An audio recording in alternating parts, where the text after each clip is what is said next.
Great. Next up is Dr. Charles Yarborough from Lockheed Martin, and tell us about some of the initiatives they're involved in.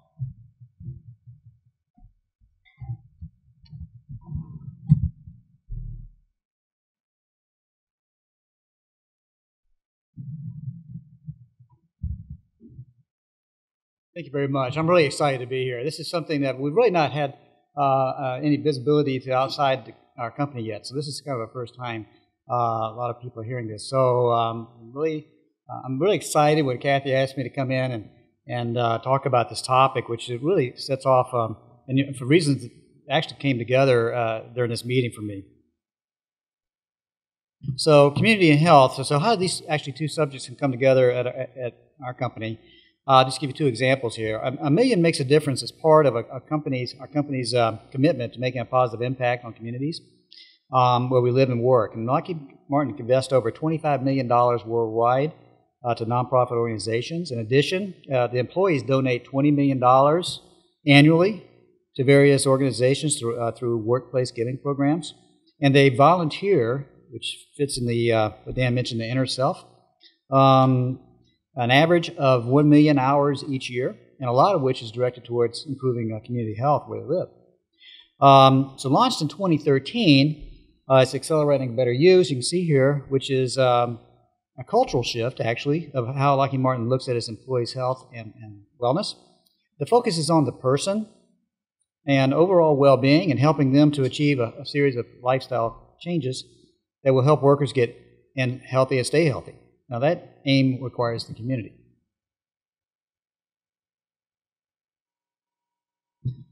So really briefly, I'm just going to talk on a couple of things, so some initial steps we've taken to give you an idea of our progress. Mainly going through very intense planning phase. I want to cover two initial planning steps here that combine the health of company and community. First, we needed a method to select company sites, and we got dozens of them across the country, to focus our outreach efforts. We couldn't do everything, and we wanted to start with some prime ones. The other step that I'll briefly describe is building a report card, which is interesting because of the connection with health and education. I'll explain more of that in a minute. It's about achieving an achievement level from modifiable determinants of health. I must say Dr. Kendig's work has been fantastic with that. And some of the other methods are mapping locations to work where employees live. And I was thinking with Dan's comment about looking at the life radius, and I think we're going to shift our mapping models to that. Currently focused on the sites. And also conducting community health assessments, which Kathy called community profiles. And that was very useful to look at, and we're also building our own for each one of the places we're looking at. We use healthy life expectancy after a lot of research, based on perceived health status that we can obtain from all our employees and their spouses. We use that for benchmarking. And I gave a TEDx talk last fall about that topic, but I'm not going to have time to cover that today. Let's go to two areas. This is a schematic that I did myself, as you can probably tell. Anyway, I hope we get the point across. How do we select our sites? Well, I mean, that's the key is what's most ready. We call that, figuring out that was persuadability to healthy action. And so on the y-axis here is persuadability, okay? Which we define as the potential for increased healthy actions.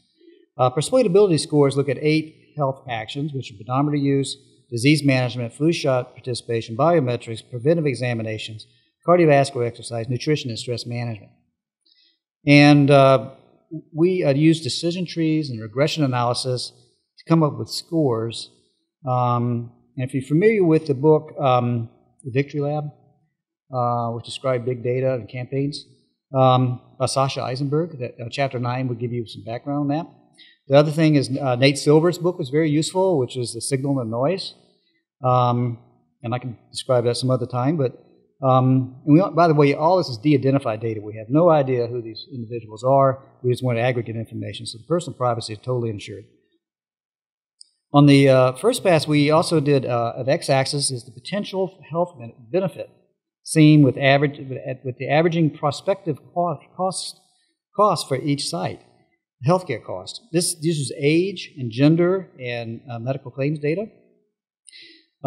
It's a relative risk model for analyses on known chronic conditions, and also for acute and other conditions, new conditions that might occur. It's a proprietary risk score that comes from our data supply vendor. So plotting these average scores on the two parameters at the various sites gave us a graph, schematically shown here. These sites represented as letters, but in reality they're real name sites. A slingshot in the right-hand right upper quadrant, look at that.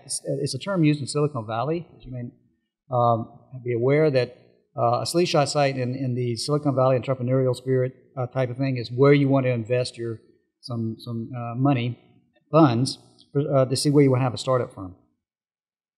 So we adapted that term here, partly because we have a big site in Sunnyvale, California. They have higher persuadability, as you can see from the score, and this is ranked by average per site, and then also they predict to have higher healthcare costs in the next year. So when we did that and plotted those up there, we found that 18 company sites were identified as possible slingshots. And so those are our higher priorities for community and industry collaboration. It was also intriguing to use this method, and we haven't talked about it here today. I haven't heard it about safety. Safety performance is very important for businesses, particularly as the number of workers go down for the number of jobs that need to be done.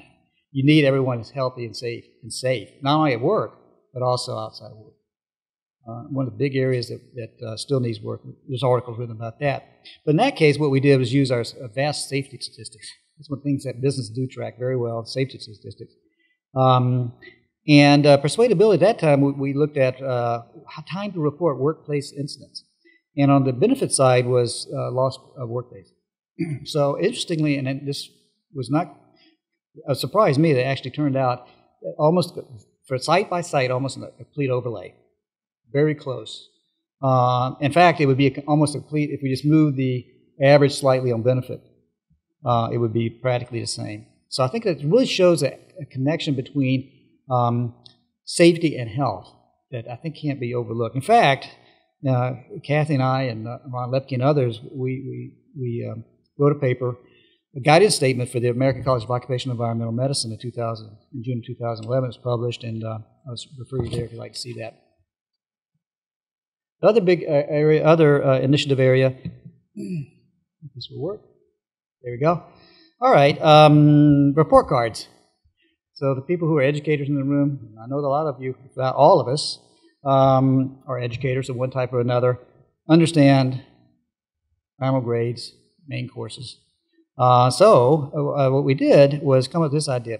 Based on our personal health assessment, which is a health-ways instrument, now became the well-being assessment, which we do use in our health plan.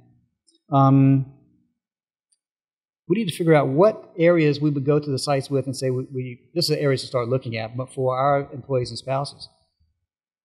And so these were individual behavior, physical and social, economic environments, and healthcare. So these scores were actually derived from the questions on the health risk appraisals. And the employees and spouses, they completed this as part of our health plan, and we got 220,000 members. Again, all de-identified, so you don't know who they are. So we categorized and score each question as a teacher would do for final grades in major subjects, math, science, and so on. And by tallying and averaging the scores for sites, we can see the distribution of grades and determine how well people are doing for each determinant. And again, linking education and health together it can be done in different ways, and this is one of them we found out. This slide actually is actual data for 2012 for 47,000 U.S. employees by gender. As you can see, there are not many A students at any determinant, not unexpectedly, especially for behaviors, individual behaviors, and social economic determinants. Generally, male and female employees were similar, except for healthcare, where men, may not be surprising, get more D and F grades. They tend to go to doctors less. This chart is pretty easy to explain to site managers and to start a discussion about what actions are best on a local level. We're presuming that each one of these 4 areas are of equal weight, and I know Dr. Bossi showed one that had a little different weights on these. I think one of the research questions may be, how much do we weight? Right now, we're weighting these pragmatically using the University of Wisconsin information, their Population Health Institute. We think it's probably equally weighted. That's a going-in position. Last, so what have we done so far? Partnering at Slingshot sites. I'm just going to show 4 of them. I think we'd be interested to see that there's various models. So that these are just 4 of them, of those Slingshot sites. And it turns out that one of those is Blue Zones in Fort Worth. So you're looking at the individual who's going to be involved with that one, if you heard about from already. Well, all that started out with the mayor sending a letter about a year ago to our site manager in Fort Worth saying, it was to all the businesses and others, obviously, we would like to have a meeting. So we sent a representative over, and she attended. And so that's now under works to look at that. That's where we have our largest plant of 15,000 workers and have been there for decades. So that's an exciting area. And this conference is perfect for helping me to understand how we approach this. Although we had a lot going on already in this area. Cobb County, Georgia is another one. That's where we have a large Marietta plant, many thousands of employees there too. And actually, our site manager is in a YouTube video for the kickoff for Cobb County 2020. And that's led actually by I think Jack Kennedy is the head of the public health there. So it's a different model. Another one is Manassas, Virginia. Manassas, Virginia. It has a comprehensive community health plan, and we've begun discussions at that site. And lastly, at Palmdale, California, which is in Antelope Valley, is up here. And actually, I'm invited to be a panel there from colleagues from Kaiser Permanente, actually, who are helping to put on the first community health forum there. So we're going to see how that goes. So we're just beginning. So working with these community-led initiatives, I think is a good tactic to improve the determinants of health where they're most needed to benefit communities and business. And then lastly, if you have any questions for me that you'll have time with or just like to communicate, I'd love it. So here's my email address. Thank you very much.